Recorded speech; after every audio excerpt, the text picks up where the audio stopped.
bem-vindos ao primeiro episódio do nosso podcast Nossa Esperança, o podcast oficial da Igreja Presbiteriana Nova Esperança. Eu sou o pastor Tiago. Eu sou a Pamela e a gente está aqui para procurar a resposta. Qual resposta?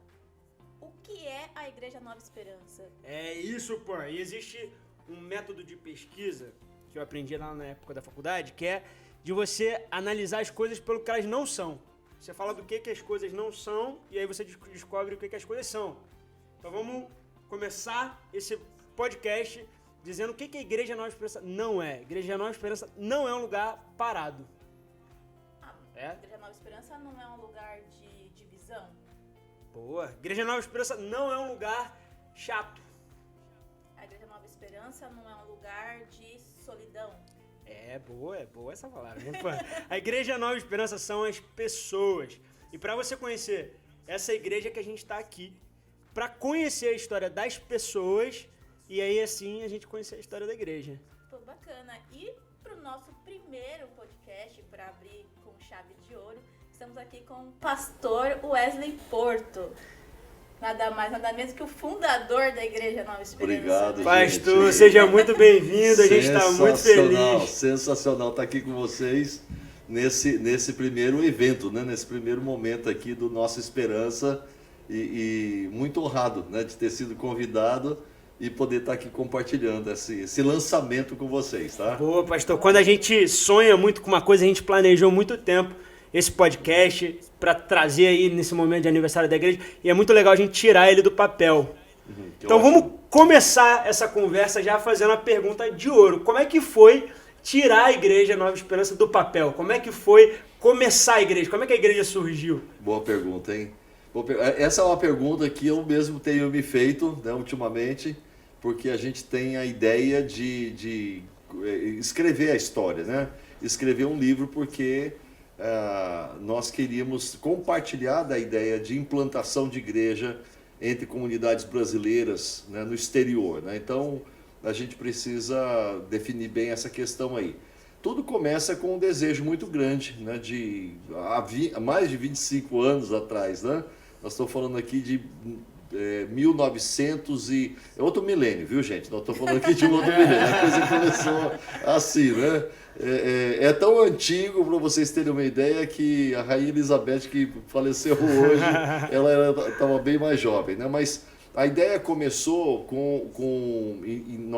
em 88, quando a gente veio aqui pela primeira vez aos Estados Unidos, num período rápido, e eu pude conhecer alguns brasileiros e comecei a perceber, naquela época já, né, eu e a Ana Cláudia, nós estávamos noivos ainda, então eu vim sozinho naquela época, isso foi antes da gente se casar, mas a gente começou a perceber a presença de brasileiros e esse mover dos brasileiros imigrando para os Estados Unidos, né? E sentindo deles já naquela época, naquela viagem que eu fiz em 88, a necessidade de servir essa comunidade, de trabalhar com essa comunidade, de pastorear essa comunidade. É claro que de 88 até 95, quando a gente veio, algum tempo se passou, mas eu diria assim, que o fermentar da ideia, o desenvolver a ideia de vir para começar esse trabalho, aconteceu nesse período. E você se lembra como é que foi o primeiro culto? Me lembro sim. Quando nós chegamos aqui, havia um grupo de brasileiros, eram umas 3, talvez umas 5 famílias, alguns casais, algumas pessoas solteiras. O pastor Jonatas Moreira era um pastor que liderava esse grupo, né? Mas o pastor Jonatas, ele não era a tempo integral, ele tinha um trabalho dele e me convidou para ajudá-lo na condução e dirigir os trabalhos e tudo mais, né? Era na capela da Reformation Chapel, da First Presbyterian Church em Downtown, Orlando, e naquele dia a gente teve o culto de posse, né, colocando assim. E não demorou muito, o pastor Jonas já se aposentou e a gente assumiu o grupo como pastor único da igreja naquele tempo. Mas naquele culto eu não sei a data, mas foi no primeiro domingo de agosto de 1995. Né? Aí é só olhar no calendário do Celfone que a gente vai saber aquela data exatamente. E esse culto, inclusive, o pastor Jonas teve o cuidado de convidar algumas pessoas da comunidade evangélica, né? Que ele conhecia, que vieram participar daquele culto de posse. Eu me lembro que foi assim. Mas eu me lembro da mensagem que eu preguei. Né? Que foi uma mensagem sobre justamente esse espírito cristão ou o ensino de Jesus de servir a comunidade, de servir as pessoas, né? E o desejo de ser usado dessa maneira. Então eu me lembro desse culto e me lembro dessa mensagem. Pastor, eu não conhecia o senhor, cheguei aqui na Nova Esperança, já estava o pastor Sandro, a Pan se converteu aqui com você. A Pan já veio. Eu já era convertida, na já verdade. Verdade, eu nasci no berço evangélico, mas uma coisa que me cativou aqui, que me fez ficar, na verdade, na Nova Esperança, foi o senhor. Simplesmente assim, porque eu sou, né, filha de pastores também, então eu vim de igreja grande, lá de São Paulo. Eu falei se converteu, mas eu queria dizer que você quis ficar aqui na época dele. Desculpa. Mas o que eu acho legal, assim, porque como eu vim de uma igreja grande, né, é difícil para um pastor lembrar, né, o nome de todo mundo, enfim, assim, lembrar de todo mundo. Mas o senhor lembrou do meu nome na primeira vez que o senhor me conheceu. Foi. E eu falei assim, cara, eu ficava por Everton assim, eu fiquei indignada. Meu Deus, gente. Como é que pode? Eu não me lembro do nome dele. Ele lembrou do meu nome. E parece bobo, mas aquilo ali mexeu muito comigo. Tanto é que eu não tive nem vontade de conhecer outras igrejas. Meu esposo também não teve vontade de conhecer outras igrejas. A gente se sentiu abraçado aqui pela igreja, né? Porque o Senhor sempre trouxe isso, né, de trazer a união, para trazer aquele calor de sentir, não, a igreja é a família, né? Nós somos a família de vocês aqui. Então, foi o que a gente sentiu. A gente se sentiu abraçado e sentimos parte da família. Agora, você sabe que essa história de memorizar o nome, lembrar o nome, é um método, né? Não, me ensina. Porque... Me ensina, pastor, por favor, eu preciso saber. E veio lá do tempo que eu era seminarista ainda em Campinas, né, o mesmo seminário que o pastor Sandro, hoje o senior pastor da igreja, também estudou lá, né? Mas eu fui visitar a igreja do Nazareno, que naquele tempo ainda usava um cinema, um ex-cinema, ali na Glicério, que é bem no centro de Campinas, né?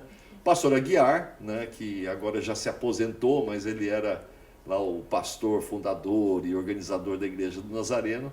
A igreja já cheia, imagina que um espaço de cinema no centro de Campinas, né, já era uma igreja grande. Ele me apresentou, tinha aquele sistema na igreja que você chegava, o pessoal te cumprimentava, anotava seu nome, passava para o pastor lá na frente, o pastor apresentava os visitantes, de pedir para a gente se colocar de pé, estava eu e mais 3 colegas, né, visitando ali a igreja.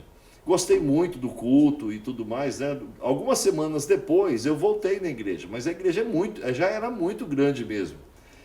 Na segunda vez eles já não te apresentam mais. Mas terminou o culto, está lá o pastor Aguiar cumprimentando, que é tanto de gente saindo da igreja. Deixa eu ir lá cumprimentar o pastor Aguiar também na saída, né? O Wesley, ele me chamou, e eu fiquei impressionado, mas como é que o pastor Aguiar consegue? Mas era muita gente, aí eu fiquei parado do lado dele, esperando ele cumprimentar todo mundo. A hora que passou todo mundo, eu perguntei, pastor Aguiar, o senhor me desculpa, mas o senhor tem que... Como é que o senhor conseguiu lembrar do meu nome no meio dessa multidão aqui, né? Pois eu vou te explicar como é que é. Quando você conversar com a pessoa pela primeira vez, na conversa, repita o nome da pessoa, pelo menos 4 ou 5 vezes. Pamela, que prazer em conhecer. Pamela, você me falou que você é filha de pastor, Pamela? Me conta aí, quem é seu pai? Pamela, puxa, que bom. Você mesmo vai internalizando o nome da pessoa com quem você tá convivendo, né? E é claro que depois eu vou dar uma olhadinha nas fichas. Vou botar isso na chamada do podcast. Pastor Wesley conta o seu segredo. Mas a questão do nome é muito importante, né? Nós sempre aprendemos a questão da importância do nome desde a Bíblia. E o nome Nova Esperança? O nome Boa. Nova Esperança veio já em 99, quando a gente organizou finalmente a pessoa jurídica da igreja, né? Talvez no molde presbiteriano deixamos de ser uma congregação para ser agora uma igreja organizada, já com liderança, com presbíteros e tudo mais. Numa assembleia eu propus o nome Nova Esperança. Mas eu por trouxe. que esse nome? Eu pensei no nome Nova Esperança por causa da história do imigrante. Nós somos uma comunidade que serve principalmente a comunidade brasileira e as pessoas vêm em busca de um sonho, vêm em busca de um propósito maior, né? Deixar o país, buscar alguma coisa nova. E a esperança, eu vou encontrar alguma coisa lá. E na palavra de Deus, a nossa grande esperança é o nosso Deus que se revela para nós em Cristo Jesus. As pessoas vêm em busca de uma esperança, mas a nova e grande esperança é o Senhor Jesus Cristo. Então a igreja, eu vejo nesse nome uma expressão evangelística.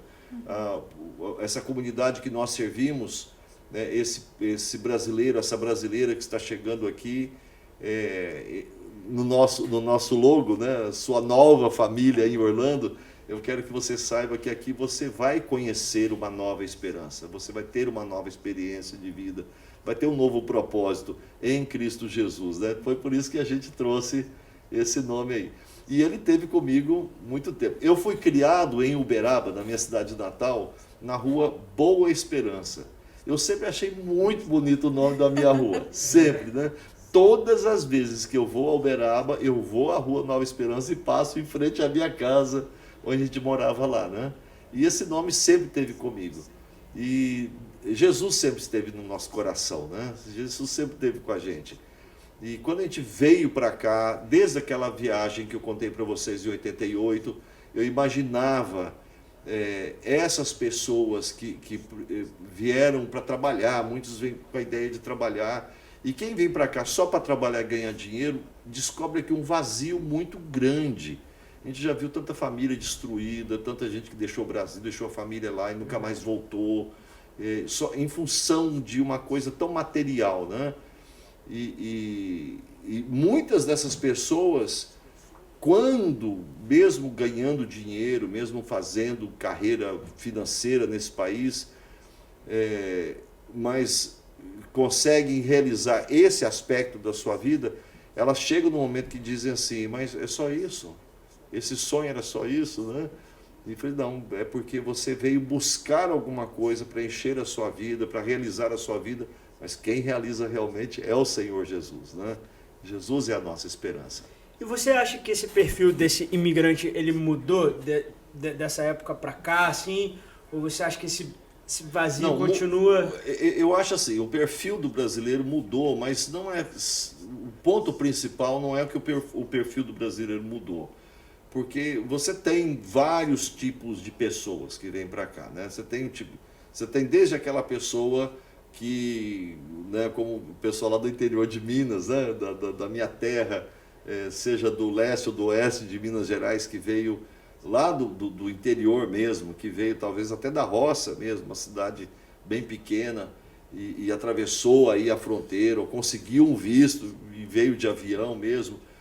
Como você também tem um empresário que veio em função de abrir aqui uma empresa, a filial da companhia dele. Então você sempre teve diferentes classes sociais de pessoas vindo para cá. Isso sempre existiu. Nós temos, por exemplo, de muitos anos atrás, desde o Emerson Fittipaldi, que fez carreira em Miami, né, ele com a família dele, como empresários e tudo mais, há pessoas muito simples, né, que vieram para cá trabalhar na faxina, trabalhar na construção civil, dirigir uma van de turista por aí, né, coisas muito simples realmente, mas eu acho que o que não muda realmente, e a igreja sempre vai ter um espaço nessa seja lá qual fase que dos imigrantes nós estejamos vivendo, é que o imigrante ele tem uma carência muito grande. Ele está muito aberto para o novo.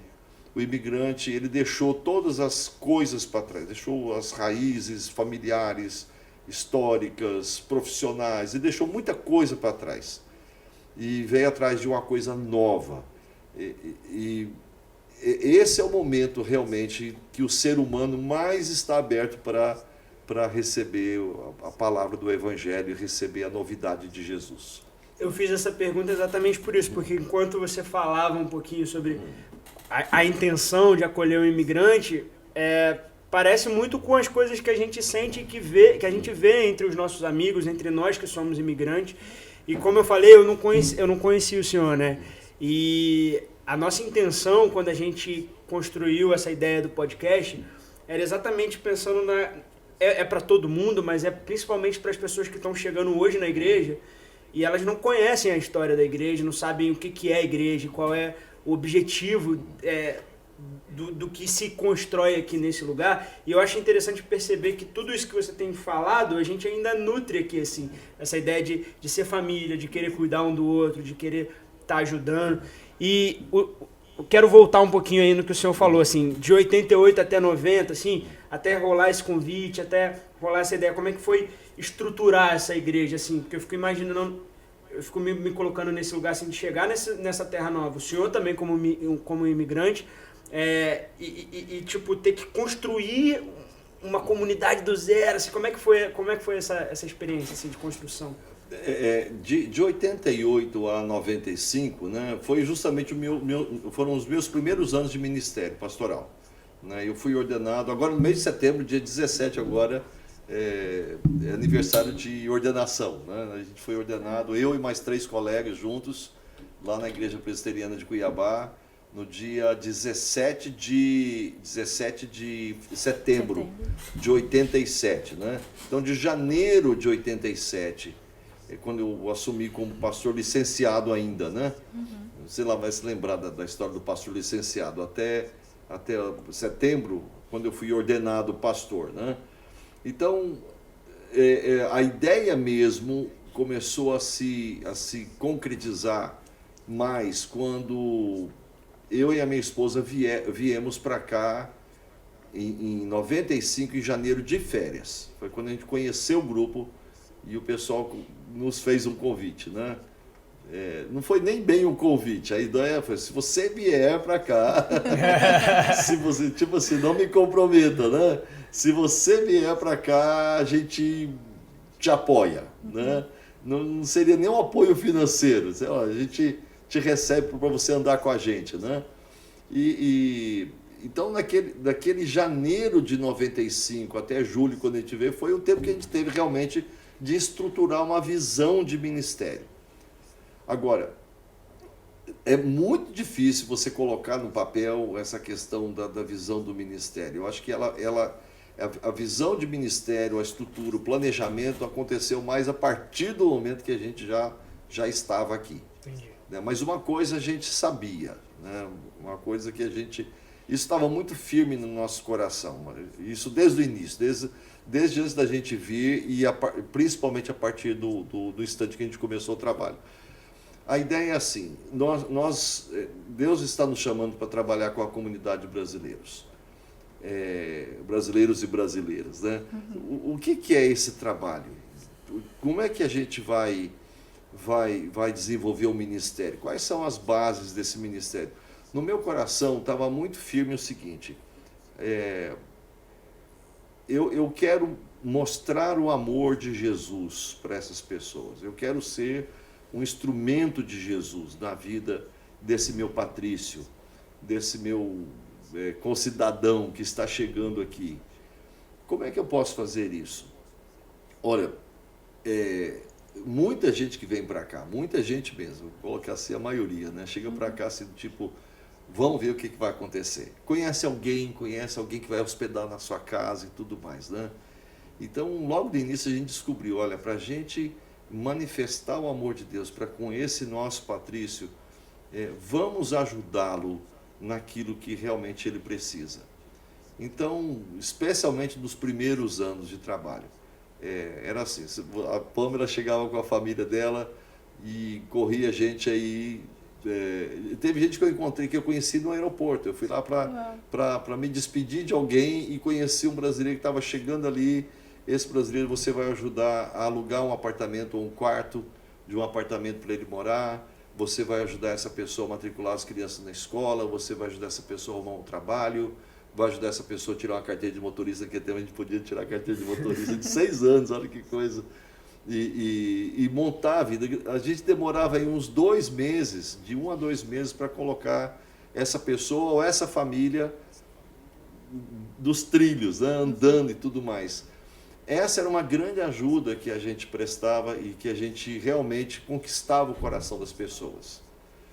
Não significa que essas pessoas vinham para a igreja, vinham para o nosso grupo, mas elas se sentiam realmente amadas, se sentiam realmente ajudadas. Algumas chegavam aqui em estado de desespero, a gente está falando de esperança, mas alguns chegavam em estado de desespero porque não sabiam o que ia acontecer. Imagina, né? porque não tinha internet, né? Não tinha... Teve uma pessoa, anos atrás, que alguém ligou para nós dizendo, olha, tem um cara aqui no aeroporto chorando, desesperado. Ele chegou do Brasil, pôs o pé no aeroporto em Orlando e entrou em desespero querendo voltar. Então, ele foi lá no balcão da empresa que ele veio e o pessoal falou, a sua passagem é para daqui 3 meses, você não pode embarcar no avião agora. Caramba! E se você embarcar agora, você vai ter que pagar a tarifa, não tem tarifa por menos de $3.000, e ele tinha $200 no bolso. Nossa!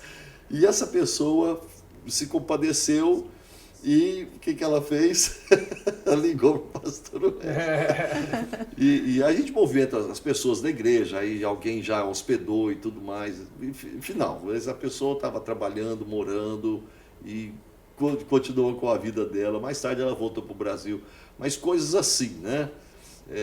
Um dia, meia-noite, toca o telefone lá em casa. Isso já tem muitos, eu acho que já foi logo do início. Minha esposa vai lembrar dessa situação. Era um policial, e já era quase 1h da manhã. Um policial, essa história é muito interessante.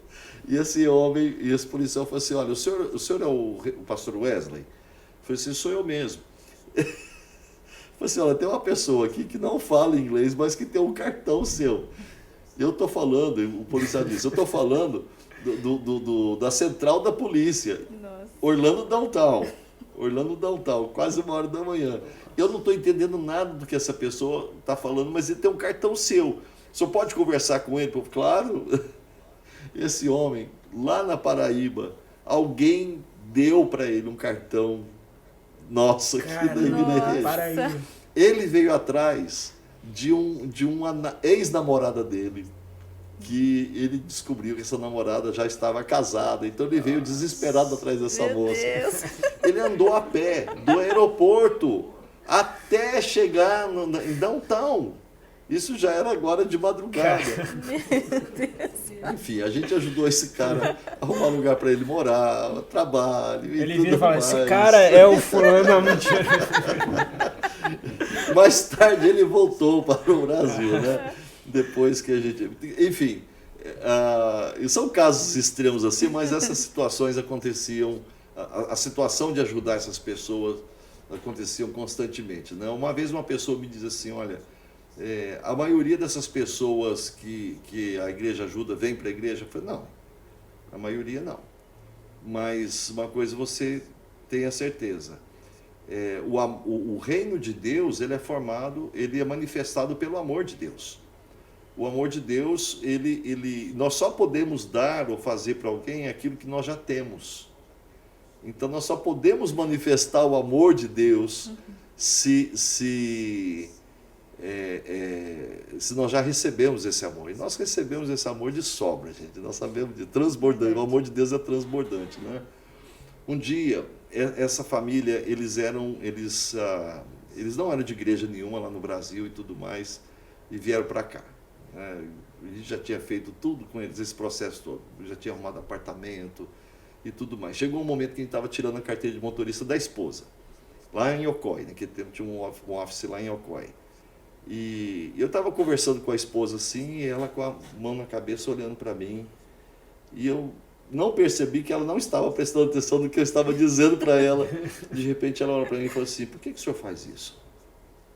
Eu falei assim, faz isso o quê? Por que você ajuda a gente? Quando ela fez essa pergunta, eu disse, porque Jesus Cristo mandou a gente fazer isso.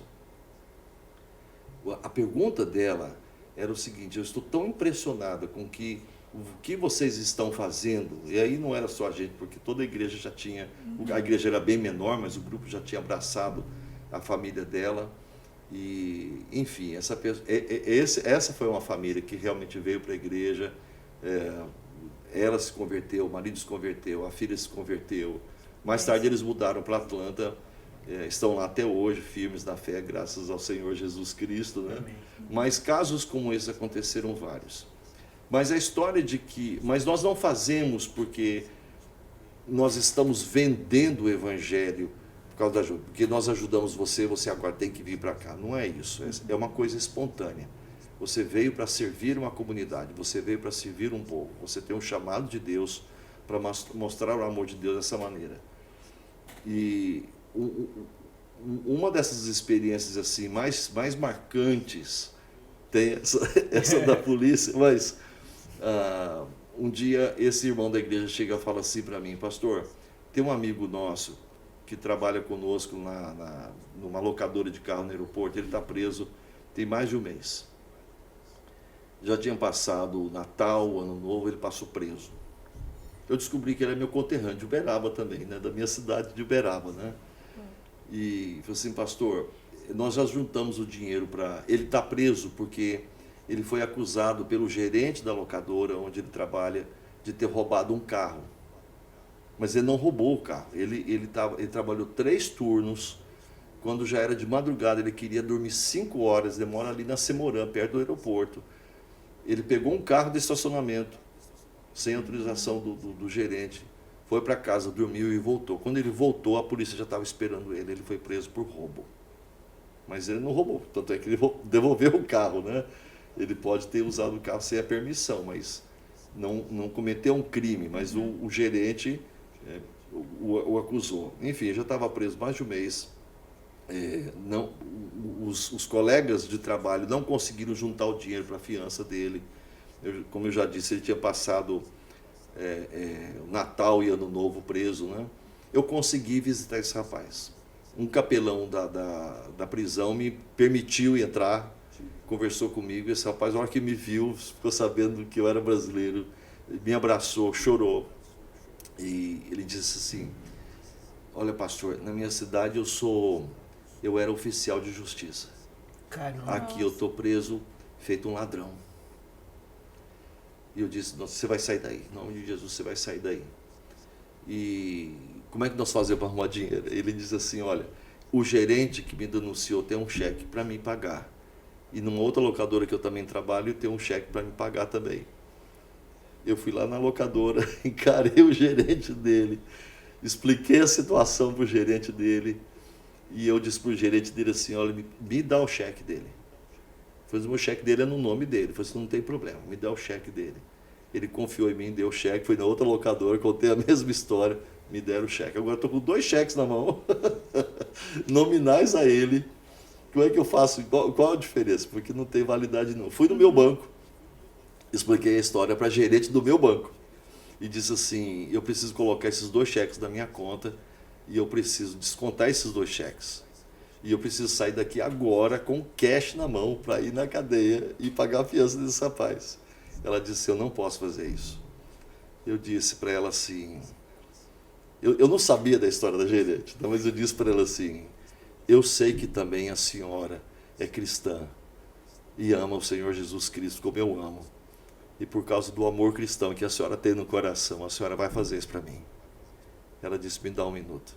E voltou com o envelope com o cheque já descontado. Que bênção. E esse rapaz foi solto. Por causa da soltura desse rapaz, o nosso ministério ficou tão conhecido na cidade como a igreja que ajuda, como o povo que ajuda. Então, uma coisa que eu sempre entendi assim, semeia no reino de Deus, que Deus cuida do resto. Né? Faz a obra que Deus te mandou.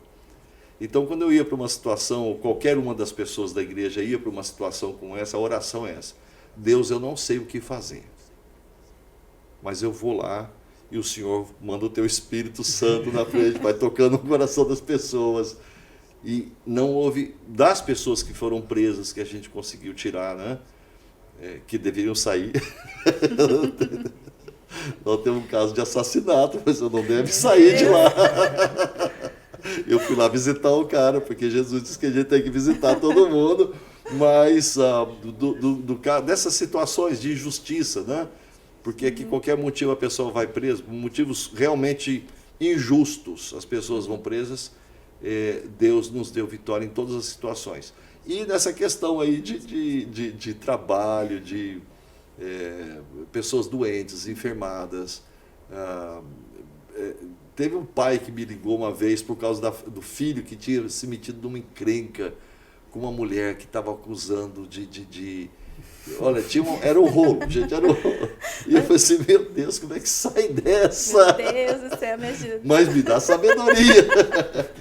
Ou seja, por causa de situações como essas que Deus simplesmente vai abrindo as portas. Vai abrindo as portas. E o ministério vai se tornando cada vez mais conhecido, quando a nossa intenção realmente é a de sermos obedientes ao Senhor, em manifestarmos o amor que Ele tem pelas pessoas e levarmos essa esperança às pessoas, sem interesse de receber nada de volta. Pastor, e durante esses anos, né, aconteceram muitas coisas, algumas histórias que o senhor contou aqui. Me conta como é que foi em meio à pandemia, assim, que foi agora recentemente o mais marcante, né, que ficou de acontecimento durante esses anos. Então, a pandemia foi um negócio assim, né?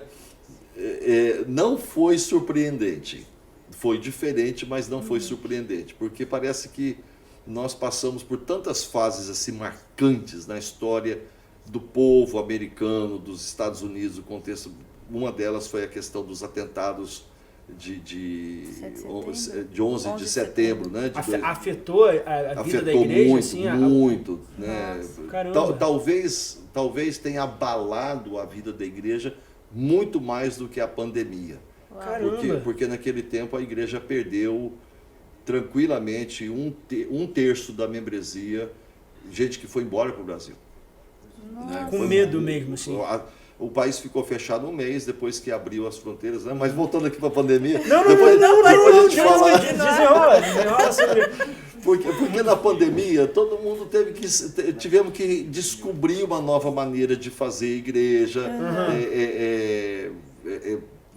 em casa, transmissão online, aquela história toda, né? E hoje a gente tem um culto online, a gente não tinha antes e tudo mais, ou seja, a gente teve que usar a criatividade para continuar com as pessoas que já eram da igreja, né? Sim. Mas quando você volta para 2011, nos atentados, e o país literalmente, né, entrou em guerra naquela situação, as pessoas imaginavam que os Estados Unidos agora entraria em guerra, que agora haveriam ataques nos Estados Unidos. Então muita gente desesperada foi embora. Foi embora mesmo, né? E não teve essa história. E os nossos parentes do Brasil, né, ligando para a gente. A igreja ficou sem fazer culto nessa época? Não, a igreja, pelo contrário, a igreja começou a fazer cultos com o número recorde de pessoas. Porque no momento do medo da guerra, muita gente que nem da igreja buscava apoio no sentido de, né, a fé me ajuda emocionalmente, espiritualmente, e a igreja é um porto seguro, né? Mas uma coisa que aconteceu é que realmente houve um período de desemprego. Porque 2008 ali naquela... Não, 2011 realmente, porque muita gente ficou... O país ficou parado. Imagina que o país ficou parado. Imagina que o país parou. 2001, obrigado. O país parou mais do que na pandemia. Vocês imaginam? O que eu falei de 2008 foi aquela bolha lá que muita gente... Mas a igreja, na época depois dos atentados de 2001, nós criamos, foi aí que surgiu a CCC, Campanha da Cesta Cheia, que a gente tem ela até hoje na igreja, né? Foi criado. Por quê? Porque muita gente ficou desempregada, muita gente foi embora, mas muita gente ficou desempregado, não tinha trabalho, e nós começamos a fazer uma campanha de arrecadação de alimentos, tanto dentro da igreja como fora da igreja, para ajudar pessoas que estavam desempregadas e precisavam desse tipo de ajuda, né? E ajudamos muito. Eu me lembro que no primeiro mês nós distribuímos mais de 200 cestas para famílias que realmente estavam precisando, pessoas e famílias que realmente estavam precisando, né? E aí a campanha vingou, né, como diz, né? E até hoje nós temos a campanha da Cesta Cheia. Que outros momentos assim foram marcantes também? Sim, assim, só um detalhe, a campanha da Cesta Cheia foi assim, olha gente, vamos fazer, não é campanha da cesta básica. Alguém já, nós temos a campanha da cesta, não é cesta básica, gente. Cesta básica americana tem um monte de coisa que brasileiro não come. Vamos fazer campanha forte, vamos fazer a cesta forte. Arroz, feijão, macarrão, sal, tudo que a gente usa para fazer a nossa comida, vamos colocar com força. Né? E é interessante que muita gente fora da igreja contribuiu.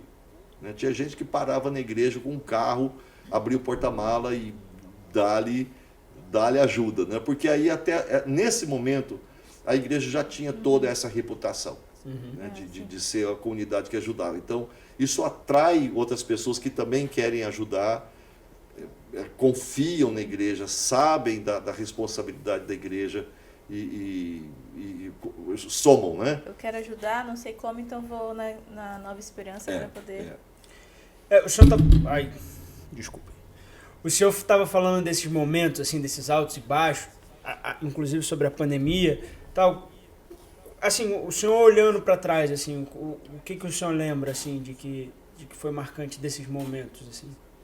Eu acho que foi a capacidade da igreja, mais uma vez, quando a gente está disposto a fazer o que Deus quer que a gente faça, a crise, né? Alguém já falou que crise é um momento de oportunidade, né? Isso virou um chavão, né? Coaching, essas coisas, da crise, momento de oportunidade.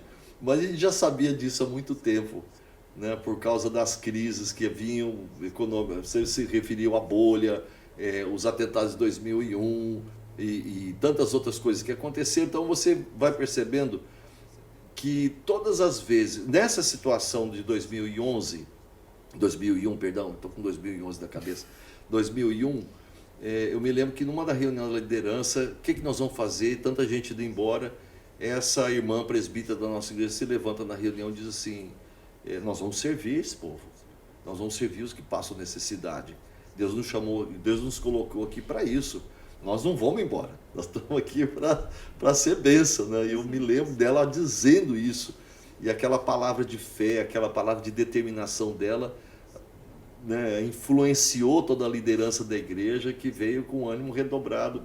Então o que eu me lembro é assim, todas as vezes que alguma coisa aconteceu adverso à continuidade da vida normal, né, das pessoas, um momento de crise, Deus nos deu estratégias para contra-atacar aquilo, para ser útil.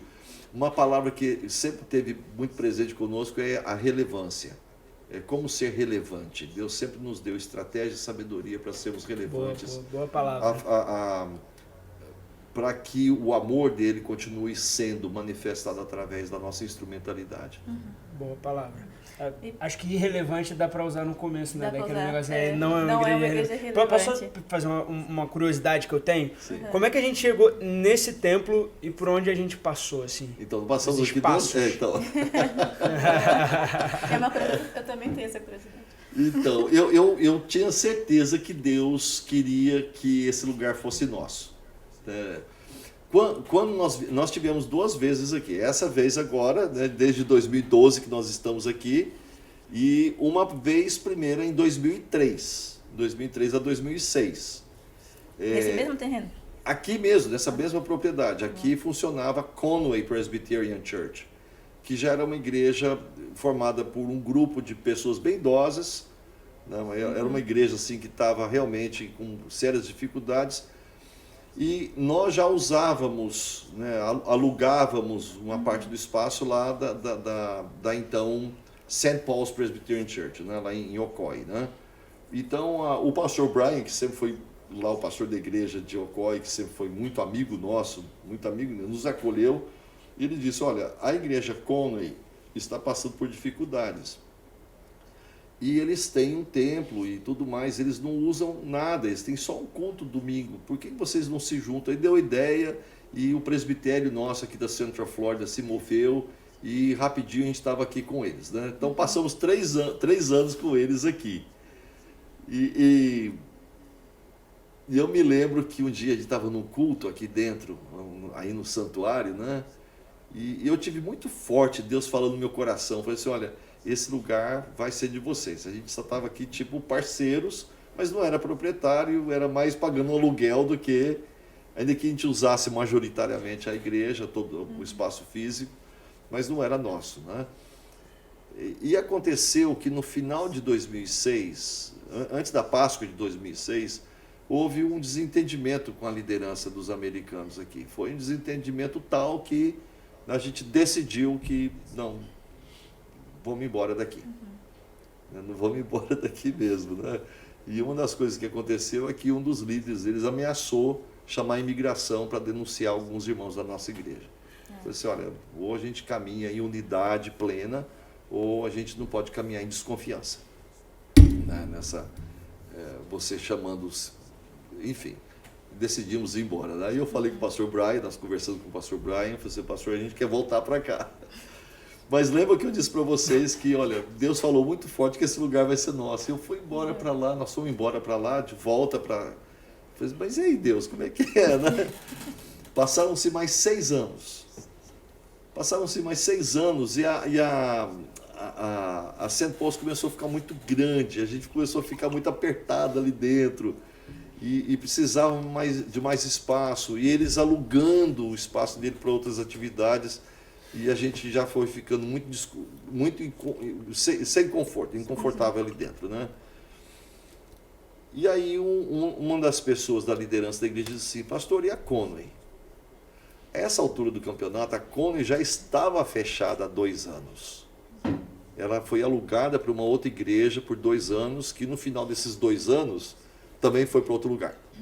Entendi. Ou seja, a Conway ia ficar completamente vazia. Ela não ficou vazia porque estava cheio de rato aqui dentro, gente. Vocês imaginam o que era de rato. Sério? Esse é outro capítulo, tá certo? Esse é outro capítulo. Mas quando essa irmã falou para mim assim, pastor, e a Conway? Me deu um estalo. Eu sei que naquele mesmo dia, eu fui buscar minha menina na escola, a Giovana. A Giovana devia ter seus 6 anos de idade. Eu busquei a Giovana na escola, eu vou lá na Conway. Peguei a 408, saí de lá, vim para cá, tá tudo fechado. Isso era quando? Isso foi 2012. 2012. 2012. Eu cheguei aqui, foi no mês de março. Eu olhei aqui pelas venezianas quebradas, né? Tava tudo, a pintura estava feia, tava muita coisa, mas não conseguia entrar. Tava tudo fechado, mato. E eu liguei para a presidente do nosso presbitério, a executiva, né? Falei assim, a gente está interessada na Conway. Ela já tinha oferecido para nós numa ocasião, né? Olha, para encurtar a conversa, em 2 semanas a gente já estava aqui dentro. E as condições de pagamento? Outra coisa que Deus nos deu foi assim, a gente passou a pagar de mortgage aqui menos do que a gente pagava no aluguel lá na St. Paul's, né? Quer dizer, as coisas de Deus mesmo que vai caminhando. Deus tinha prometido, ele cumpriu, né? Aí eu lembrei da promessa de Deus. Falei assim, Senhor, o Senhor não falha nas suas promessas, né? Não é no nosso tempo. Não é no nosso tempo, é no tempo dele. É o melhor. E pastor, me conta aqui, em meio, né, tantas memórias boas, como é que foi abrir mão, assim, deixar esse legado, né? A pergunta de $1 milhão. Muito bem, isso foi 2020 já, né? 2020 nós completamos 25 anos de ministério aqui, né?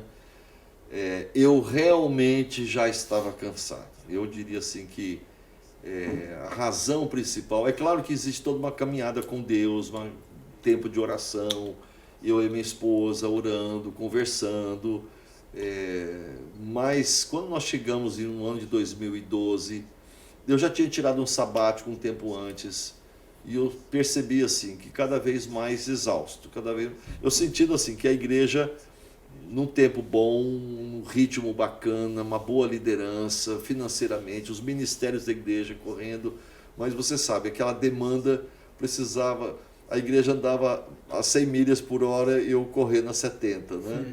E ela apertava o prazo para 110, eu reduzia para 60.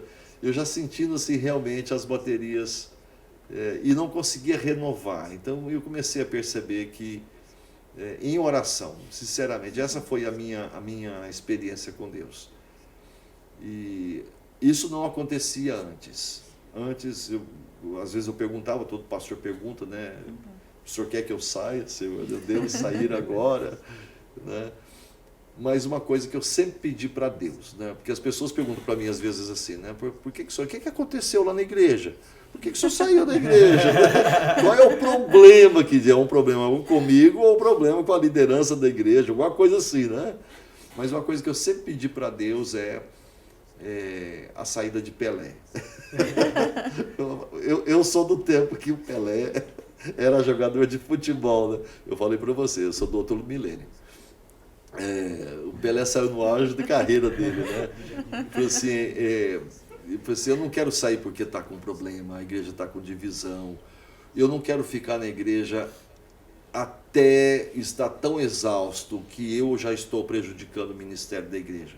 Eu quero sair num momento em que todos e tudo esteja em paz e sair bem. Então eu pedi para Deus um período de 2 anos de sabático, daí já não é o sabático da igreja, mas Senhor, eu entendo que eu precisava de uns 2 anos de descanso do ministério pastoral e depois a gente continuar com aquilo que Deus também vai nos mostrar o que devemos fazer, né? Então foi assim, nesse período, mas foi uma consciência muito clara de que 25 anos foi um tempo bom. Que era o tempo de Deus, né? Tinha chegado o tempo. Afinal de contas é um quarto de século. E como é que foi esse processo, assim, de chegar na igreja, falar com a galera? Como é que o pessoal recebeu isso? Foi o negócio, né? Porque eu trouxe primeiro para o conselho da igreja, né? E o conselho da igreja recebeu isso assim de uma maneira... Foi surpresa, né? Foi muita surpresa. E alguém perguntou assim, mas é definitivo? Eu falei assim, é definitivo. Eu gostaria de pedir para que não houvesse uma insistência. Eu entendo que é um mover de Deus. É uma permissão de Deus e é um mover de Deus. E eu tenho certeza que a igreja vai continuar. Eu tenho certeza que o ministério é do Senhor Jesus. A igreja não é do pastor Wesley, que aqui tem esse negócio, né? A igreja do pastor fulano, a igreja do pastor ciclano, a igreja não é do pastor Wesley. A igreja é de Jesus. Nós sempre anunciamos o evangelho de Jesus, né? E aí chegou o momento da reunião da gente decidir como vai ser informada a igreja e eu pedi para que alguém falasse, né? Aí um presbítero muito sabiamente falou assim, pastor, da mesma maneira que o senhor comunicou para nós, não tem como a gente comunicar a igreja, é o senhor que tem que comunicar. E na mesma convicção, né? Claro que existe assim aquele peso sentimental no coração, aquele amor. Você imagina que tanta gente da igreja é filho na fé, filha na fé, tanta gente da igreja que a gente batizou, gente da liderança que nasceu aqui no Ministério da Nova Esperança, tanta criança aí que hoje já é adolescente, alguns já casados já, né? Que é fruto do ministério. E agora você vai ter que dar essa notícia, né? Mas eu entendi que da mesma maneira não houve uma revolta, não houve uma desespero, né? Foi algo de Deus mesmo, algo né? de Deus, eu entendi. Eu estava aqui, foi um choque, né? Mas eu acho que da mesma maneira que o Senhor entregou com amor, a gente recebeu também com amor, porque a gente entendeu que realmente era o tempo seu. Exato. E também a gente ficou contente também pela escolha, né, que o Senhor teve ali diante de Deus, que foi bênção para a igreja também. A questão também do pastor Sandro foi muito importante, né? Porque eu vi de Deus no pastor Sandro uma das confirmações, que era o final. Eu observando outras igrejas que tiveram ministérios brasileiros, né? Que tiveram muita dificuldade na transição do pastor, porque é muito complicada essa situação da transição do pastor no ministério brasileiro. E no sistema presbiteriano nos Estados Unidos, a gente deveria ter entrado no período de 6 a 24 meses de transição. em que haveria aqui um pastor interino que ajudaria a conduzir a igreja num pastor de sucessão pastoral. A igreja não aguenta isso. Isso eu trouxe para o presbitério, né? Antes de comunicar ao conselho, eu tinha comunicado, claro que eu tenho que falar primeiro com a liderança do presbitério, né? E eu disse, olha, eu estou muito confortável porque hoje o pastor Sandro já estava completando 7 anos conosco aqui. Todo mundo conhece o pastor Sandro trabalha comigo, o pessoal ama o pastor Sandro, porque aqui tem um critério, o pastor auxiliar nunca pode ser o pastor da igreja. É mesmo? Não pode. Não pode. Mas uma coisa que... E naquele ano, 2020, seria o ano que a gente receberia o pastor Sandro como... O pastor Sandro era pastor da igreja, mas ainda não era membro do presbitério. Isso é um negócio legal aqui, né? Ou seja, oficialmente, ele não era pastor da igreja. Ele era contratado para prestar serviços pastorais da igreja. Isso é uma questão burocrática e tudo mais. Sim. Mas que, pelo fato dele não ter sido recebido como membro do presbitério até então, deu para ele condições da gente... Assim, olha, na realidade, oficialmente ele não é pastor auxiliar. Oficialmente não. Ele já estava cuidando de tudo já. Entendi. Mas ele já tinha uma vida, uma carreira pastoral dentro da igreja, né? E isso deu condições para ele de assumir, ou de ser empossado pelo presbitério. Aí sim o presbitério o recebeu e o empossou como pastor sênior da igreja. Então tudo isso Deus cuidou. Tá vendo? Deus cuidou, né? O pastor Sandro depois ele disse para mim, né? Ele também não sabia de nada. Depois disse para mim, agora estou entendendo por que o senhor atrasou meu processo de ser recebido. Eu pensei, eu não fiz isso, meu irmão, mas Deus estava no controle de tudo. Pastor, quanto conteúdo rico que a gente recebeu aqui. Tem uma pergunta que a gente vai guardar para o final sempre, em todo episódio que vai fazer para todo mundo, que é qual a melhor memória que você tem na Igreja Nova Esperança? Assim? Qual é a melhor... É muito difícil, hein, cara? É muito difícil. Mas escolher uma, assim. Nossa, é muito difícil. Eu sempre digo assim, Tiago, que há coisas que eu gosto mais, né, do ministério, da vida da igreja. Há coisas que eu gosto mais. Uma das coisas assim que eu gosto mesmo, primeiro é batizar pessoas, batizar convertidos, né? Então eu não posso dizer para você assim uma lembrança, né? Mas batismos de novos convertidos foi muito importante. Eu me emociono muito, sempre me emocionei muito e celebrei muito quando alguém realmente era ajudado numa situação como essa, né? Me surpreendi, coisas assim que quando eu escreveu, isso vai para o livro, quando a gente teve experiências de curas de enfermidades, assim, uma irmã na nossa igreja que foi curada de câncer, a gente foi curada de depressão, mas uma coisa assim que eu destaco acima de tudo, tá? Que é uma coisa assim que realmente sempre me emocionou. Ele falou um monte de coisa, mas não falou uma, né? Mas o fato de que todos os casais da nossa igreja que não podiam gerar filhos e que queriam, geraram. Tá bom, aceito essa como uma boa Nós oramos e todos eles geraram filhos. Amém. Todos eles. E eu tive o privilégio de apresentar todas essas crianças. E isso para mim sempre foi uma coisa assim extraordinária. É outra coisa que eu aprendi com outro pastor. É o bebedouro da igreja, né? Eu achava que era. Isso é uma coisa impressionante.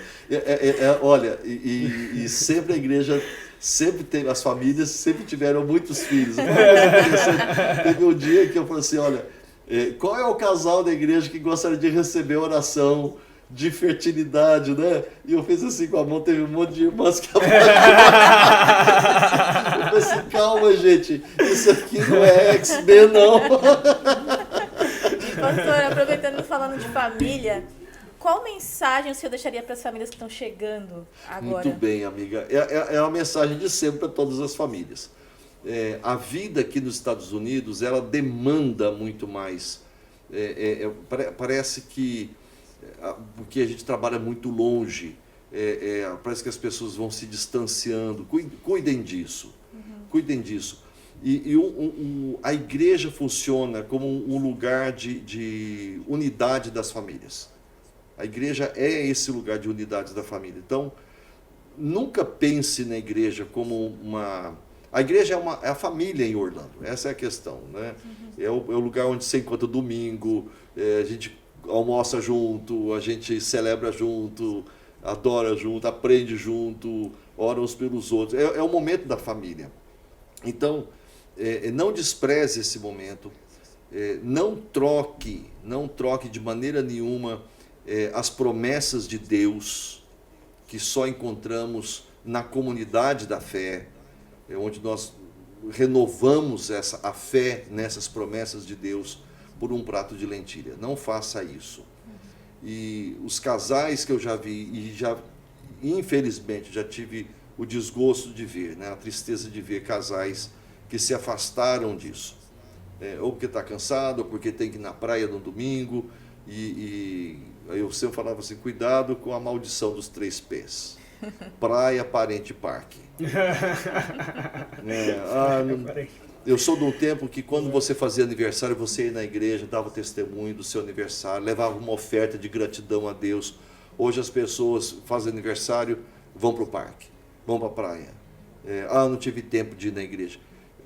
Teve, é que escolheu outras coisas. Então, o casal que está chegando, a família que está chegando, Deus em primeiro lugar. Entenda que a igreja é a comunidade de fé daqueles que creem nesse evangelho do Senhor Jesus e nós precisamos estar juntos. Não se afaste dessa fogueira, né? Você vai ser como uma brasa que se apaga. Então, fique firme na fé, porque Deus tem muito para a sua vida, para a sua família neste lugar. Se Deus te trouxe para cá, Deus vai te abençoar, mas não se afaste da promessa do Senhor. Uma vez eu ouvi dizer que aqui é o lugar onde o filho chora e a mãe não vê, né? E aí acaba que a igreja é esse lugar de apoio mesmo, assim, e de ajuda na hora que você está desesperado e pensando em largar tudo. Pastor, muito obrigado pela sua presença. A gente não podia começar esse projeto de uma maneira diferente. Muito honrado com as suas palavras, com esse direcionamento e com esse conselho que vem carregado de muita história, de muita experiência aqui, que faz muito sentido para a gente. Muito bem. Parabéns para a igreja por mais um ano de organização, né, por essa iniciativa tão preciosa de vocês aqui, de começar esse podcast, né? Amo esse tipo de ministério, o alcance é muito grande, eu tenho certeza que vocês vão ter o retorno, né? De Deus vai lhes dar o retorno por causa dessa iniciativa tão importante, tão relevante. Tá bom? Relevante a palavra de Deus. Deus nos abençoe e obrigado pela oportunidade, estou muito feliz mesmo. Obrigada a você, pastor. Nós vamos estar aqui todos os domingos aí nas próximas semanas, né? E sempre ao meio-dia, isso? Meio-dia. O culto tá acabando, o podcast já vai estar no ar. E é isso, semana que vem tem mais. E aí, vamos ver quem vai ser o próximo convidado. Sim. Deixa eu só dizer que eu tô com a viagem para Israel, né? Eu tô muito contente. Boa. Eu vou para Israel com um grupo de 20 pessoas, somos ao todo 20 pessoas. E as pessoas que puderem, que quiserem participar com a gente, procure a gente, porque realmente vai ser um momento de muita bênção aí. A gente poder, no dia 16 de novembro, nós vamos estar partindo. 16 de novembro. Boa. Excelente, pastor. Muito obrigado e até a próxima, galera. Até a próxima.